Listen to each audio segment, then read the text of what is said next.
عمرك حسيت بحاجة صغيرة بتدخل ما بين أسنانك وانت بتاكل أكلة حلوة تبوظ لك كل متعة الأكل؟ طبعا أول حاجة بتخطر في بالك علشان تشيلها وتحل الموقف هي خلة السنان.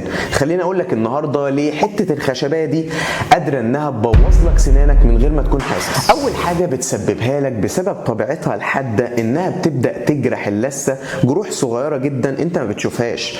جروح دي على المدى البعيد بتسبب التهابات أكتر في اللثة، واللي بدوره بيسبب انحسار اللثة عن مكانها. ده معناه انك بتلاقي مرة واحدة اللثة بدأت تبعد عن مكانها، واللي بيسبب ظهور فراغات اكبر ما بين الاسنان، واللي بدوره بيسبب انك تلاقي الاكل بدأ يتحشر اكتر واكتر ما بين الاسنان، والمشكلة بتاعتك بدأت تزيد. ومع التكرار الكتير تبدأ تلاقي التهابات اللثة بتزيد اكتر واكتر، ومرة واحدة تلاقي في ريحة فم كريهة بتبدأ تظهر ما انتش عارف مصدرها ايه او ظهرت بسبب ايه. وخليني اقول لك ان الاخطر من كده ان انت تقريبا بتستخدمها ممكن كل يوم وانت مطمن، اصل اسمها خلة سنان فطبيعي معمولة علشان الاسنان فمش هتأذيها يعني. ايوه، طب ايه البدائل المتاحة اللي اقدر استخدمها مكانها؟ اول حاجة متاحة واللي ممكن تستخدمها وهي خيط الاسنان او الدنتال فلوس.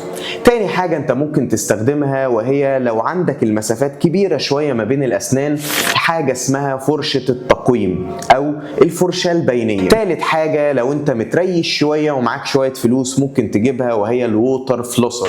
بس خليني اقول لك يا فندم ان لو المشكلة دي متكررة وبتحصل باستمرار فدي مش حاجة عادية ابدا، دي رسالة من جسمك، يا اما يكون في ضرس مسوس او يكون في التهابات في اللثة او يكون في حشوة قديمة بايظة بتسبب لك الموضوع ده بصورة متكررة. وخليك فاكر ان دورنا نحمي صحتك قبل ما تحتاج اصلا لاي علاج.